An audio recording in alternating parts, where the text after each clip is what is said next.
Hello traders, this is Jim Comiskey, Senior Market Strategist here at MF Global, coming to you live on Thursday the 13th of October. I'll give you some color on the metals complex amongst other things. Okay, the opinions that I am no doubt about to express are mine and mine alone, and not necessarily shared by MF Global. Okay, first of all, a little bit of back and fill in the metals here. Gold is currently down $14.50 to $1668.10. The silver down $1.09 to $31.69. Copper down $7.90, $331.45. The dollar is up 10 to 77.37. The European currency down just 23 to 137.57. Okay, first of all, the battle between Bridget and the heat miser is heating up. It seems to, we'll close the voting on Friday. Okay. It seems like the little guy's winning here. I haven't done a full count, but I think it's, I don't know, like in the low 20s to the mid-teens. He's in the low 20s. She's in the mid-teens. Okay, let's. There's so much to rant about, so little time. First of all, let me read this. This was I got an email here from the Board of Trade this morning. I'll just read a little bit of it to you. Okay, all CBOT building tenants. This is from the general manager of the building. We've been notified that there will be protesters attempting to perform a sit-in inside our building today at approximately 12 noon. Below is the security/safety plan that's being put in place at 11 o'clock a.m. There will be a Chicago Police Department presence. Our building security will be closed, blah, blah, blah. Revolving doors are going to be all locked and stuff like that. Okay, now, and I'm not going to call them kooks, okay, believe me. If the Occupy the Board of Trade movement is coalescing around, yes, this very building, I still don't know if they're protesting.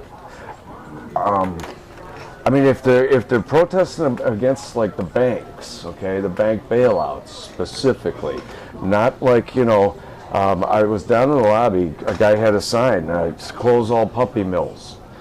And I'm like, what? Don't get me wrong now. He says, what, are you for puppy mills? I'm like, well, I haven't really thought about it. But no, again, if it was about the big banks and the bailouts, you know what, I would volunteer to lead the movement. I would certainly be protesting with them. I basically, this subject is near and dear to my heart, as you all know. Everyone that's been following me for how long ever. I think that the biggest theft in the history of mankind took place over the last 3 years, and not one member of the cabal has even been prosecuted by the Justice Department under Obama. I don't understand. But who am I to understand? Okay, this is priceless. Al Gore, this is from The Hill, okay, thehill.com. Al Gore backs the Occupy Wall Street protests. Let me just read a little bit of this, and then we're going to talk about a couple of Al Gore's friends, okay? Former Vice President Al Gore threw his support behind the Occupy Wall Street protests Wednesday night, arguing that the country's elected officials, apparently one of which he never was, have failed the public on everything from the economy to the climate crisis. You know what? I got a question for you, Mr. Gore, if you're listening. What climate crisis? Anyways, from the economy to the climate crisis, our leaders have pursued solutions that are not solving our problems. Instead, they propose policies that accomplish very little. With democracy in crisis, apparently we're in crisis, a true grassroots movement is pointing out the flaws in our system. It's the first step in the right direction. Count me among those supporting and cheering on the Occupy Wall Street movement. Okay, let's, first of all, did a couple of web searches on Al Gore, okay. With regards to the whole climate thing, I probably shouldn't even go there, and I really won't, okay. But in 2006, his estimated net worth was $800,000, okay. Last year, his estimated net worth was $100 million. Okay, so Al apparently figured out a way to profit handsomely off this in my humble opinion, mythical climate change. You know, mankind's been around, what, 4 million years, 5 million years? Maybe push it out a little further. This Earth has been here for 4 billion years. Billion. Okay? The impact all right, I'm not going to go there. Let's talk about some of Al's friends. First of all, Robert Rubin. Okay, Robert Rubin. Al, you know what? The guys downstairs, I'm quite certain that they would love they would love Robert Rubin's home address, maybe his cell phone number. So this movement you back, maybe you ought to just put him in touch with Robert Rubin. Let me read this to you. This is from Wikipedia now. If you don't remember now, just as a refresher, Robert Rubin was a Treasury Secretary under both Clinton administrations. Okay, a personal friend of Al Gore's. Okay, before his government service, where do you think Robert Rubin spent 26 years? It's on Wall Street. Okay, wait for it. Goldman Sachs. Robert Rubin, co-head of Goldman Sachs, worked there 26 years. Okay, Clinton brings him on board. Okay, he was let's see here. Yeah, under both Clinton administrations, before his government service, 26 years, Goldman Sachs, eventually serving as a member of the board and co-chairman from 1990 to 1992, before he went to work for Clinton. Okay, by the way, Robert Rubin, basically in 2007, he temporarily served as the chairman of Citigroup. All right, and on Jan 9, 2009, he announced that he was resigning after being criticized for his performance. Robert Rubin walked away with $126 million in cash and stock. Okay, so you know, the first step in the right direction, fixing the flaws in our system. Okay, Al, you had a chance to fix the flaws in the system before they started. You're a career politician. Okay, you're not some scientist. Another one of Al's friends. Okay, first of all, I want the look up the Community Reinvestment Act, 1992. Okay, I just know about it. All right, now it was an act under Clinton. Okay, that was the stated goal was to allow all Americans to own their own homes. A worthy goal. No question about it. If you got the ways and means of owning those homes, fine. Okay, but the Christopher Dodd and Barney Frank, two of my favorite career politicians in Washington, D.C., were behind the Community Reinvestment Act. Okay, that Community Reinvestment Act, and I'm going off the cuff here. Okay, so don't hang me to the actual details, but I'm right there. Okay, in terms of accuracy, basically the Community Reinvestment Act forced banks to lend a certain amount of their balance sheets, I think it was upwards of about 10%, to subprime. Okay, and the only way they could do this was by lowering underwriting standards. Okay, in other words, okay, yeah, how much do you earn in a month? Well, not much. It's okay. It's okay. How long have you been working in this industry? A couple weeks. It's okay. Tell you what, this house appraises at $100,000. Here's a check for $125,000. Good luck and God bless. All right, so there you have it. The ball is rolling, and Al Gore and his buddies had everything to do with this. Okay, and now he's backing the group that is angry. Franklin Raines. Okay, another. Here we go. I'll just read this here. This again from Wikipedia as well. All right, Franklin Delano Raines, okay, former chairman and chief executive officer of the Federal National Mortgage Association, Fannie Mae, okay, who served as White House budget director under President Bill Clinton. We're starting to sense a pattern here. His role leading Fannie Mae has come under scrutiny. Let's see. Yeah, also a Harvard graduate, as Rubin is. Let me double check Rubin. But Franklin Raines, definite Harvard graduate. Yes, sir, Harvard graduate, and then a Yale Law School graduate. Okay, Franklin Raines, Harvard graduate. Okay, these guys all hang together. Al Gore, Harvard graduate. Anyway, that's not to diss Harvard, just as graduates, okay? Raines served in the Carter administration as Associate Director for Economics in the Government Office of Management and Budget. Let's see here, I'll jump to the chase now. Raines, oddly enough, didn't work for Goldman. He worked for Lazar Frere, okay? Another Wall Street firm. All right, in 96, in 91 he became Fannie Mae's vice chairman. Note the date there, 91. All right, a post he left in 96 in order to join the Clinton administration as Director of U.S. Office of Management and Budget, where he served until 98. Okay, now, let's see here. In 99, he returned to Fannie Mae as CEO, quote-unquote, the first black man to head a Fortune 500 company. On December 21st of 2004, Raines accepted what he called early retirement for his position as CEO while the Securities Exchange Commission began investigating alleged accounting irregularities at Fannie Mae. Okay, accounting irregularities. Now, let's see, the Office of Federal Housing Enterprise Oversight, that's the regulator of Fannie Mae, Freddie Mac, and I believe Sallie Mae. Okay, they accused Raines of abetting widespread accounting errors which included the shifting of losses so senior executives such as himself could earn large bonuses. Okay, the OFHEO in 06 announced a suit against Raines in order to recover some or all of the $90 million in payments made to Raines based on the overstated earnings. Okay, initially estimated to be $9 billion by Fannie, okay, but were reduced to an actual $6.3 billion. So, you know,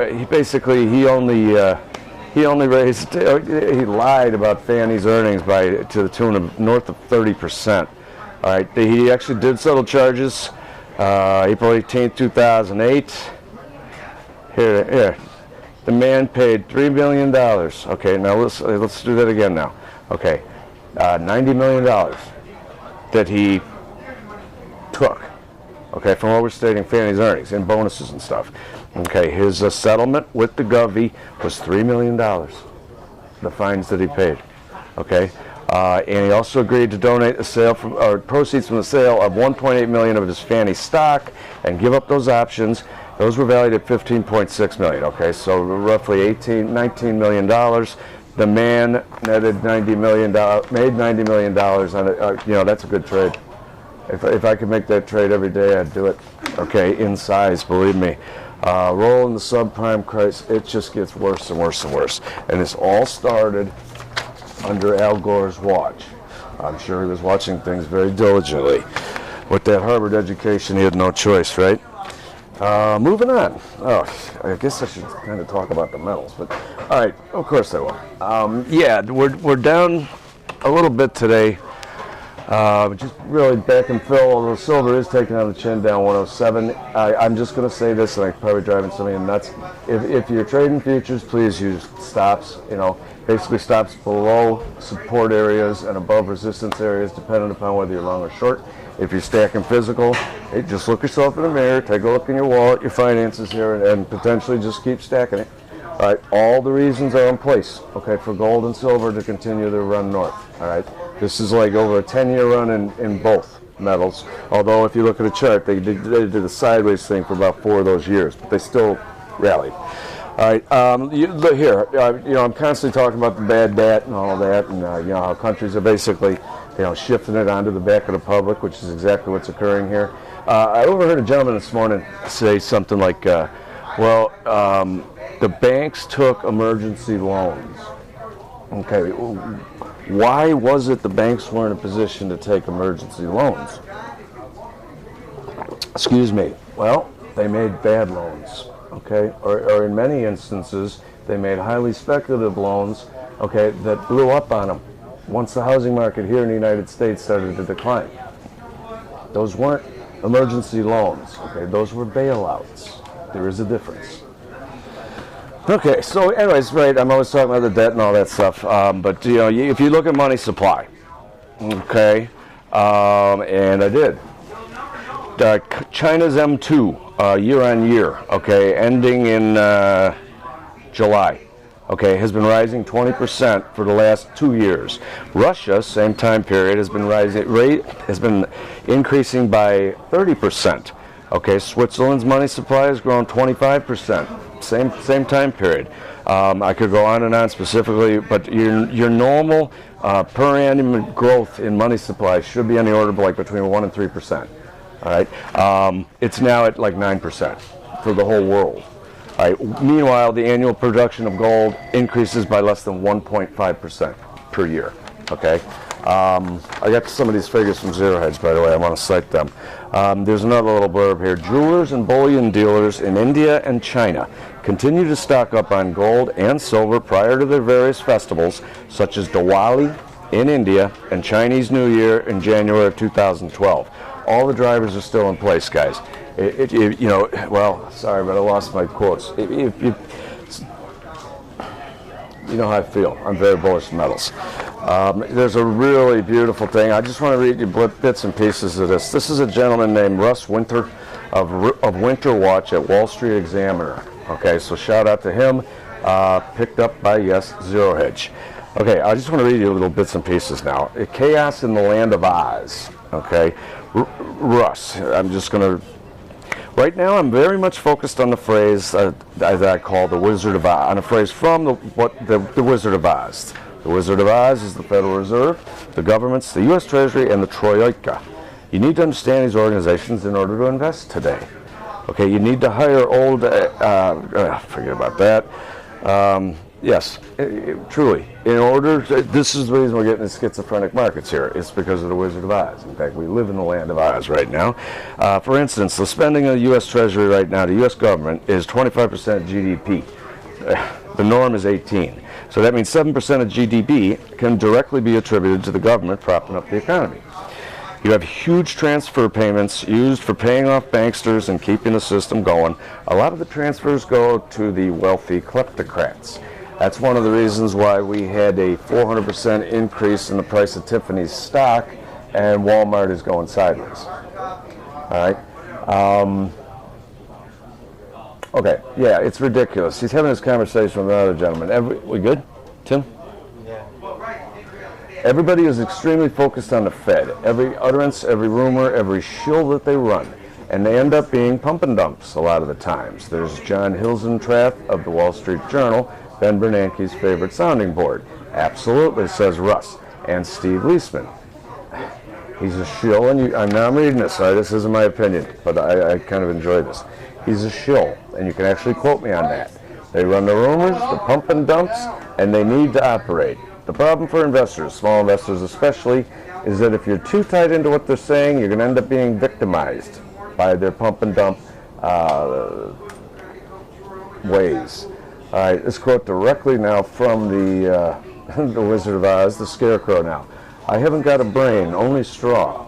Dorothy. How can you talk if you haven't got a brain? Scarecrow. I don't know, but some people without brains do an awful lot of talking, don't they? Bridget. Anyways, I just thought I'd share that with you. Okay, last thing, and then I'll let you guys go. Gibson Guitar CEO slams U.S. raids as overreach. This was carried on Reuters. Gibson Guitar Corps chief slammed the U.S. government on Wednesday for sending armed agents to raid 2 Tennessee factories under a law aimed at curbing the illegal harvest of tropical hardwoods. Armed people came into our factory and evacuated our employees and seized $500,000 of our goods without any charges having been filed, Gibson CEO Henry Juskowitz told reporters and others at a Washington lunch. I think it's clear overreach. Oh, come on, Henry. It's just the government doing their job.